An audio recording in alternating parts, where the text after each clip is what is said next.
Presiden Republik Indonesia 2004 sampai 2009 dan 2014-2019,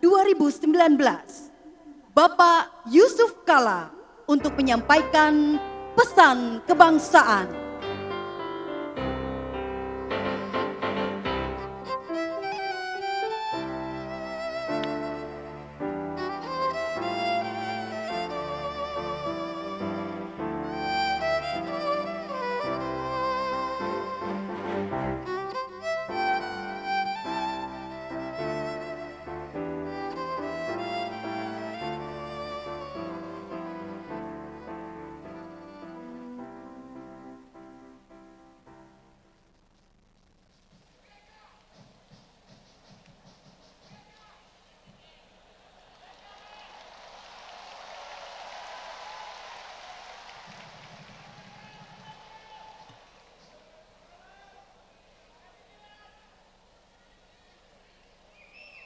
Bismillahirrahmanirrahim. Assalamualaikum warahmatullahi wabarakatuh. Alhamdulillahirrabbilalamin. Wassalatu wassalamu ala asyrafil anbiya wal mursalin Sayyidina Muhammad wa alihi wasallam. Hormati Bapak Dr. Salim, Ketua Majelis Syuro PKS, Bapak Presiden PKS Bapak Ahmad Syekhu, Pak Sekjen tiap hari berkomunikasi dengan saya. Terima kasih. Ananda, Ahaye, Agus, dan juga tadi ada Saudara Ali, teman, dan wabil khusus Saudara Anies Baswedan. Dan seluruh pengurus PKS dan seluruh kader-kader yang hadir di sini. Terlebih dahulu saya ingin menyampaikan ucapan selamat atas milad PKS yang ke-21. Semoga terus berjaya. Selama ini PKS kita mengetahui partai yang sangat disiplin, sangat taat kepada aturan, dan tentunya mempunyai kemampuan yang besar.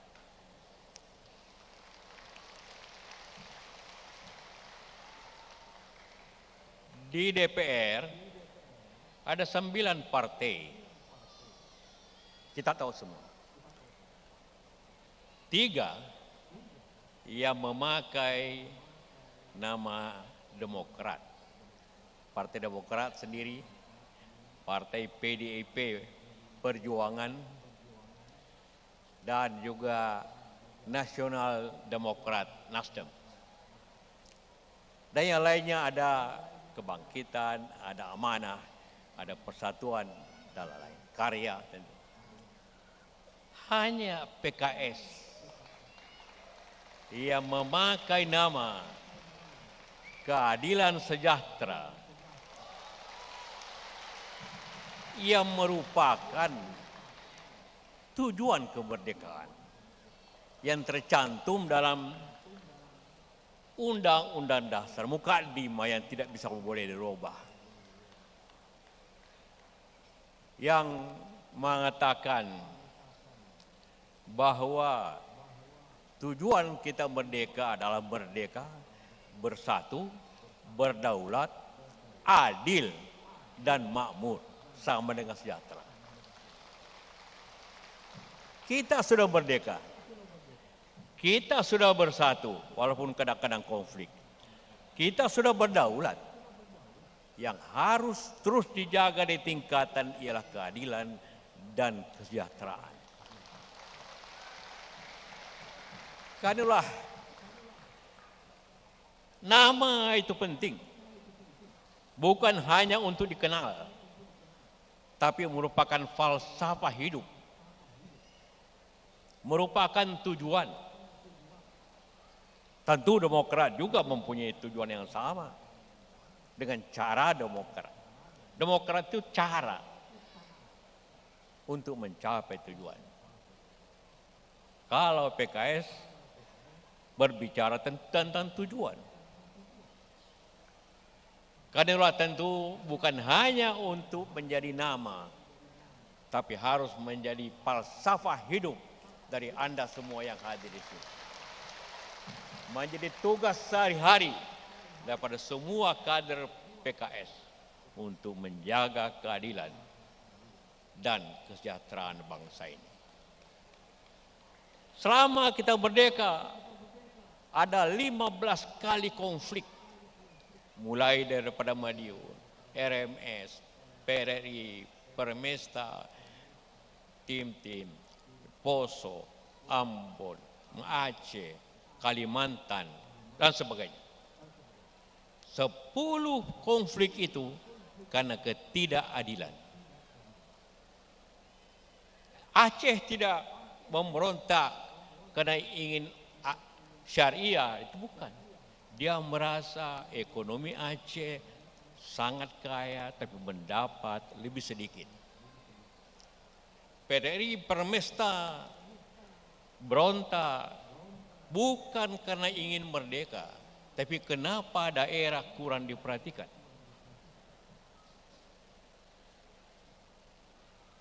Itulah Ambon, Poso bukan konflik agama awalnya, konflik tentang keadilan politik.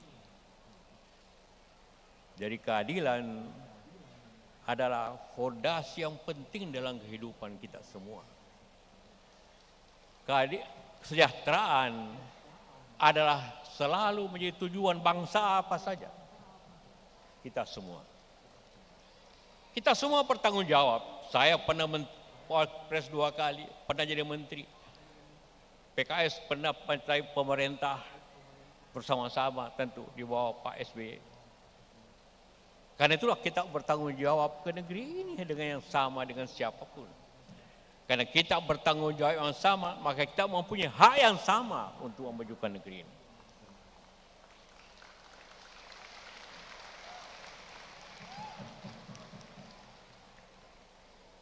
Kita berbicara partai tempat ini, ulang tahun partai. Kenapa partai didirikan? Dalam Pancasila yang keempat, sila 4, kerakyatan yang dipimpin oleh hikmah kebijaksanaan dalam permusyawaratan perwakilan. Artinya kita menuju bangsa ini dengan musyawarah perwakilan. Karena itulah perlu, tidak mungkin 270 juta berkumpul bersama. Karena itu ada perwakilannya, dan perwakilannya itu adalah partai. Sehingga fungsi partai adalah sangat penting seperti disampaikan juga oleh Pak Salim, bahwa mewakili seluruh rakyat. Memang begitulah dimanapun. Sejarah partai di Indonesia tentu berubah sesuai zaman. Partai pertama didirikan Indonesia Partai yang didirikan oleh Dogus Dek bersama Pak Dr. Cipto Mangkukusomo, Pak Dewantoro. Kemudian Serikat Islam, kemudian PNI, juga PKI, ada partai-partai Katolik. Adalah fungsi waktu itu kesadaran berbangsa. Zaman Jepang Matsui berdiri sebagai wadah masyarakat Islam. Zaman kemerdekaan Pak Bung Karno mula-mula banyak partai, kemudian disederhanakan dengan prinsip Nasakom, nasional, agama, dan komunis. Soeharto dengan demokrasi terpimpin menyebabkan dari banyak partai menjadi 3 partai. Dan demokrasi yang dipimpin itu menyebabkan partai saya selalu menang.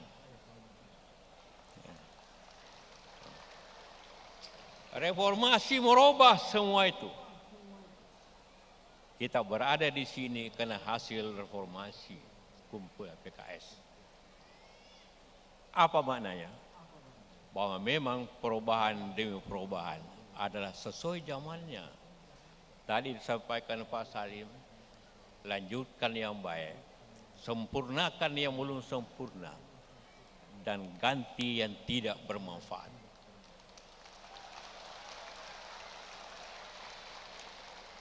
Ini sangat penting.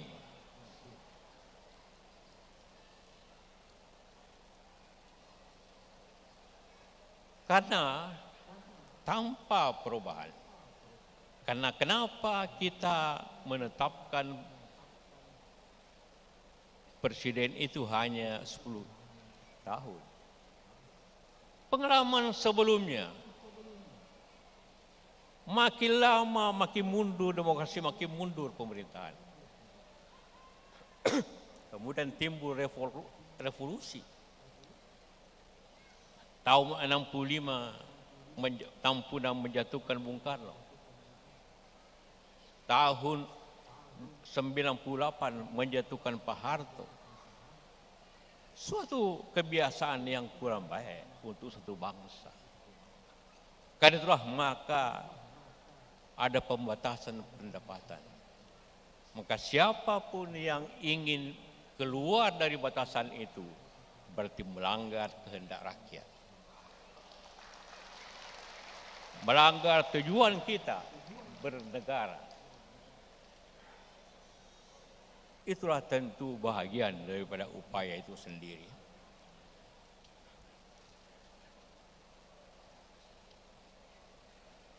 Tentu menjadi tujuan kita bersama bahwa kita menuju suatu tujuan.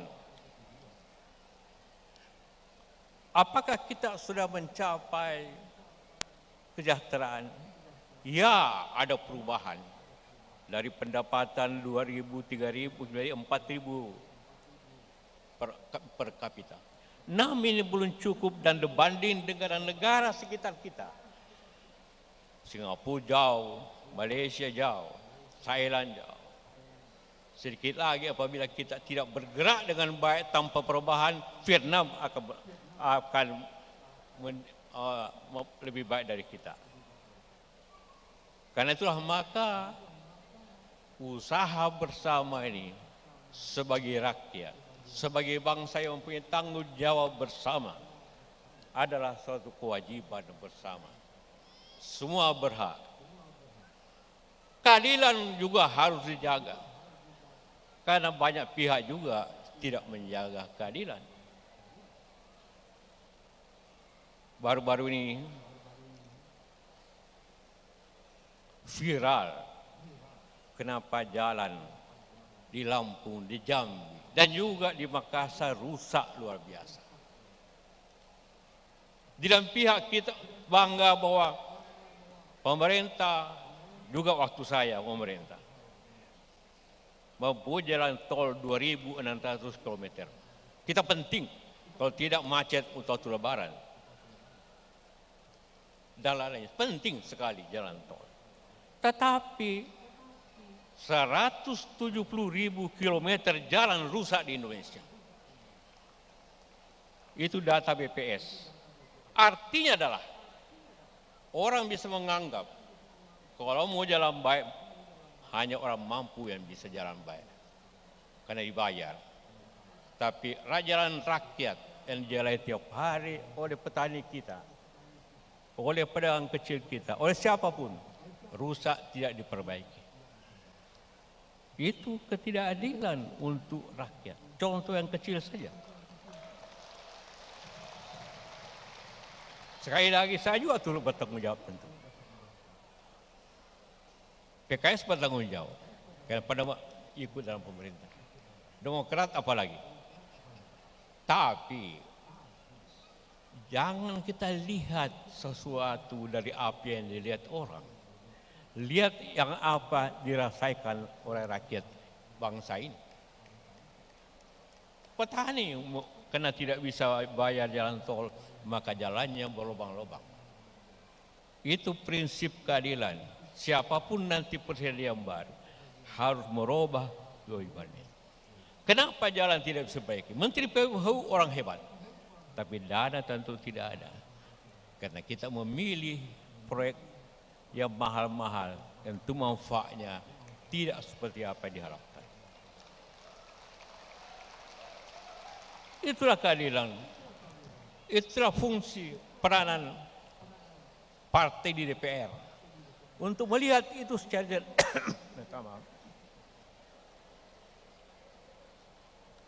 secara jernih. Karena para anggota DPR, Pak Hidayat Nur Wahid, dipilih untuk pemerintah agar bertindak adil dan memakmurkan rakyat secara bersama-sama. Kita bersama-sama harus melakukan itu. Kita bangga akan jalan tol. Tapi jalan yang dijalani hanya yang bisa bayar. Jalan lainnya, 30% jalan di Indonesia sulit dipakai. Menurut BPS, bukan menurut saya. Ini contoh ketidakadilan. Tadi digambarkan rumah-rumah. Kedua, kita memang kaya, bangsa ini. Semua punya. Ada batu bara, ada nikel, ada bauksit, ada aluminium, ada baja, ada besi. Tapi yang mengolahnya sebagian besar dari Cina. Bawa buruh, bawa pekerja, bawa modal dan kirim ke negerinya. Apa yang kita dapat? Pajak tentu, tapi pajak pun dikurangi untuk kepentingan mereka. Maka alam kita tergerus hanya untuk mendapat sedikit. Apakah Cina menerima pekerja kita untuk menambah di Cina? Pasti dia tidak mau. Apakah Amerika mau menerima kita orang 1.000 untuk bekerja di sana dengan? Tentu tidak. Kenapa? Karena kita atau pemerintah tidak percaya kepada rakyatnya sendiri yang mampu. Saya juga sekarang saya pengusaha, tapi sebelumnya usaha buka lagi saya laksanakan oleh anak saya, oleh adik saya. Membuktikan bahwa bangsa ini maju, cuma tidak dipercaya. Dulu orang mengatakan semua listrik kasih orang asing kerja, impor saja. Kita bertekad, tidak. Insinyur bangsa ini, pekerja bangsa ini sanggup bikin itu. Dan kita buat. 100% buatan rakyat, PLTA, Green Energy. Sekarang kita bikin smelter. Semua orang bilang, mesti buatan Cina. Tidak, buatan Indonesia bisa. Kita bikin 99% pekerjaannya anak-anak muda dari kampung. Hanya 3 orang dari Cina untuk mengawasi pemasangan yang memang kita impor dari dia. Tapi tidak ada tukang las, tidak ada pekerja, tidak ada lain. Mampu. Jadi percayalah negeri ini. Percaya kekuatan kita. Kalau kita sendiri tidak percaya kekuatan kita, maka bangsa ini tidak percaya. Seperti ayat yang disampaikan oleh Pak Dr. Salim tadi. Bangsa berubah kalau bangsa itu yang merubah dirinya. Negara berubah kalau pemerintah tidak merubah caranya. Karena perubahan itu tidaklah mutlak untuk semua dirubah. Tapi apa yang mungkin lebih baik. Itulah tentu tugas kita semua untuk mensejahterakan rakyat ini, mensejahterakan bangsa ini. Ada 7 hal yang sangat penting antara keadilan dan sejahtera. Riset Bank Swiss mengatakan, di Indonesia itu 1% orang menguasai 50% harta nasional. 1%. Kemarin saya pidato di HP mengatakan, dari 10 orang kaya cuma 1 pribumi. Cuma 1. Dari 100 kira-kira cuma 15. Jadi apa yang dikatakan tadi benar. Apakah ini negeri itu yang kita butuhkan? Tentu tidak. Tetapi kita merubah diri sendiri. Kita kekurangan. Kenapa orang Tionghoa sukses pedagang? Karena dia bekerja keras. Dia pintar mengelola pasar. Kita tidak salahkan mereka. Mari kita introspeksi diri. Bahwa kita juga bisa berusaha. Bisa jadi pengusaha yang baik. Rasulullah berdagang dari umur 13 sampai 40. 27 tahun. Jadi Rasul dan 40 sampai 63. Jadi lebih lama berdagang dibanding jadi Rasul. Padahal kita dianjurkan para ulama untuk mengikuti cara hidup Rasulullah. Tadi Pak Salim harus kaya, iya. Tanpa Khadijah yang kaya, tanpa Abu Bakar yang kaya, bagaimana Islam bisa berdakwah? Bagaimana Islam bisa berkembang tanpa ada yang kaya di belakangnya?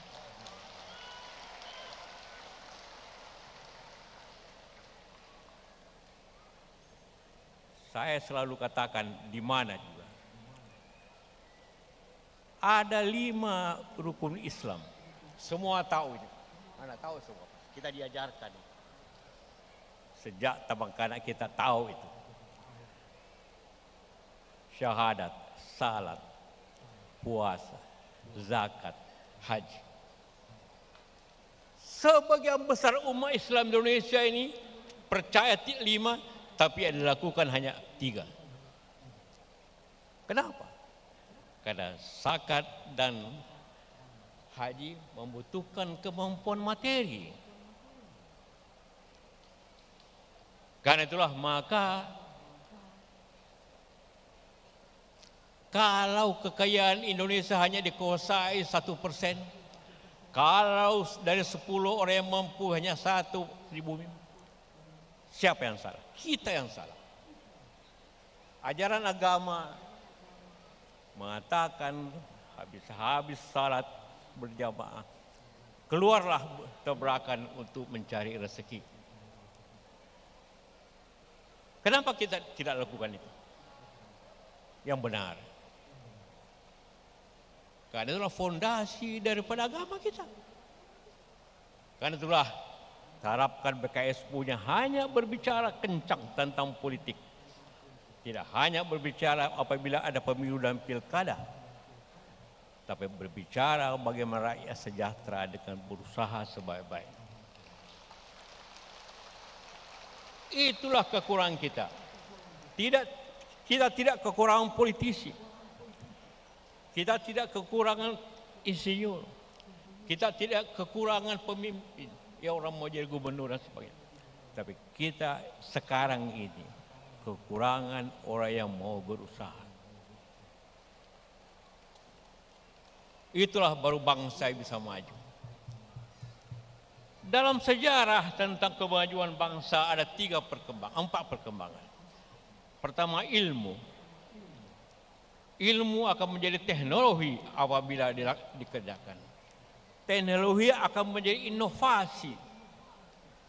Dan inovasi bisa menjadi industri apabila ada semangat wira swasta. Tanpa itu, ilmu itu akan hanya menjadi tempat berpikir yang tidak mencapai rakyat itu sendiri. Jadi kekurangan kita bukan soal kita masjid di mana-mana. Saya ketua dewan masjid. Tidak ada negara yang masjidnya terbanyak kita. Di Malaysia hanya 670 masjid. Waktu saya ketemu Raja Salman, saya katakan di Indonesia ada 800 masjid dan musola. Dia terkejut. Mengira saya akan katakan 8.000. Dia tanya dulu penerjemah. Sekarang di Jakarta aja 6.000. Sehingga kalau maghrib, subuh, azan bersamaan di mana-mana. Ada baik, tentu juga kadang-kadang membisingkan kalau kita tidak atur dengan baik. Sebaliknya di Amerika, di Eropa, gereja kosong dan banyak gereja yang sudah dijual. Jadi kita membangun masjid di Amerika dan di Eropa menjual rumah ibadah. Masjid Indonesia di Washington itu sebelumnya gereja. Jadi kita bersyukur akan kemajuan itu. Tapi ekonomi kita, bukan kita yang menguasainya. Kita yang maksud adalah kita ini yang hadir di sini.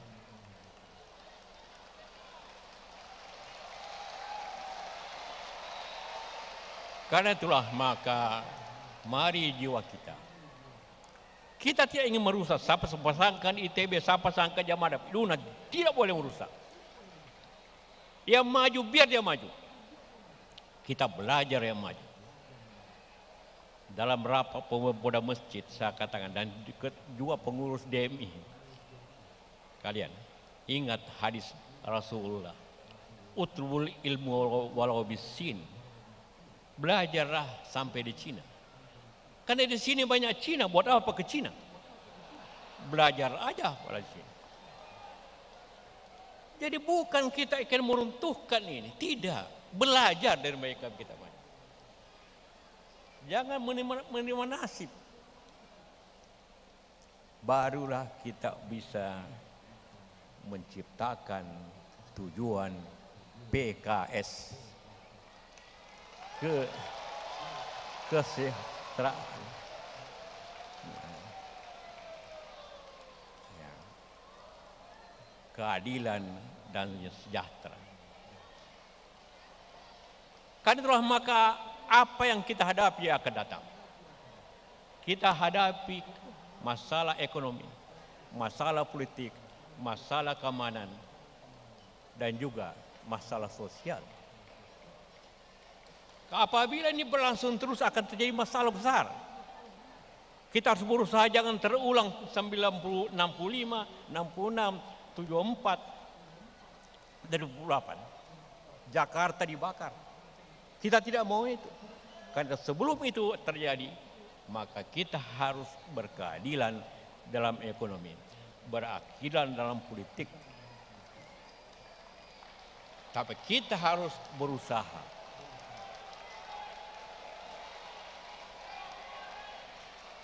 Itulah tentu. Politik penting, demokrasi dan reform. Ekonomi ada masalah dalam negeri luar negeri. Tadi saya bicarakan utang, Pak Mas Haye tadi mengatakan utang besar, ya betul. Setahun bayar bunga dan utang lebih 1.000 triliun. Terbesar dalam sejarah Indonesia sejak merdeka. Tentu saya juga berada dalam soal itu, walaupun. Tetapi kita bisa berbuat. Masalah sosial sekarang sudah mulai berbahaya. Ibu-ibu pakai tas bagus sudah mulai musuh masyarakat. Apalagi tas Hermes. Bukan dia yang salah, suaminya yang ditangkap. Anak-anak pakai motor besar, jadi musuh masyarakat. Ada foto pejabat luar negeri berlibur, musuh masyarakat. Satu langkah lagi apabila ini tidak selesaikan keadilan, akan jadi lagi tahun 98. Dan kita tidak ingin itu. Kita harus hindari itu dengan pemerataan yang adil.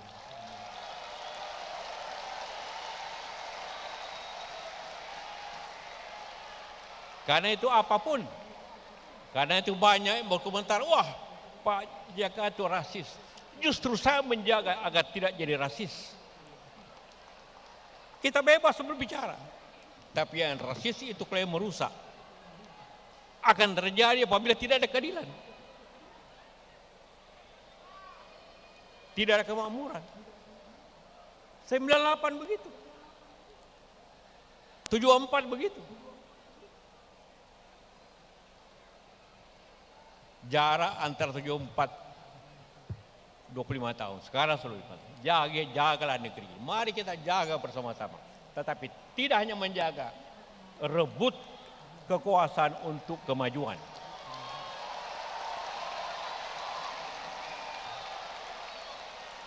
Pemilu itu memang merebut kekuasaan dengan demokrasi. Tapi kekuasaan harus dibuat untuk itu. Itulah keamanan masalah di Papua, Bung Anies. Mudah-mudahan tidak terjadi.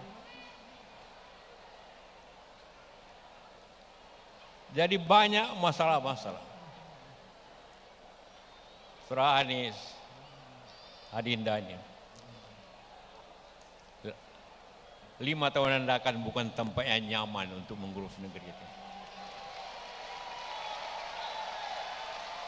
Tetapi kalau bisa diselesaikan, merupakan heroes dan pahlawan kemanusiaan, kemajuan. Berutang gampang, tapi yang susah membayar utang.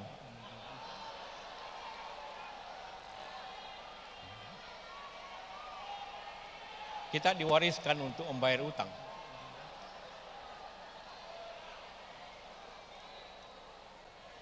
Tapi pahlawan yang sebenarnya ialah yang menyelesaikan persoalan. Pemberani yang sebenarnya ialah berani untuk tampil menyelesaikan persoalan.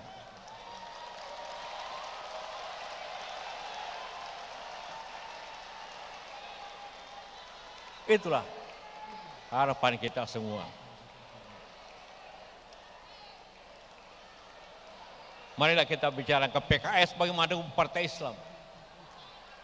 Jadi bukan hak di samping berbicara senasional, harus berbicara keumatan. Dan Anies, Anda berutang sama PKS. Anda dipilih pertama jadi gubernur oleh PKS dan Gerindra. Sekarang Anda didukung lagi oleh PKS. Anda berutang banyak. Dan utang itu dibayar bukan dengan uang. Tapi kalau Anda yang berhasil, Anda harus selesaikan masalah ini. Itulah utang yang harus dibayar ke PKS dan seluruh rakyat. Terima kasih. Wassalamualaikum warahmatullahi wabarakatuh.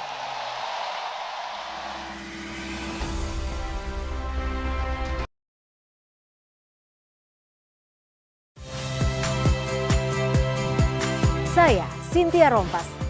Saksikan program-program Kompas TV melalui siaran digital, pay TV, dan media streaming lainnya.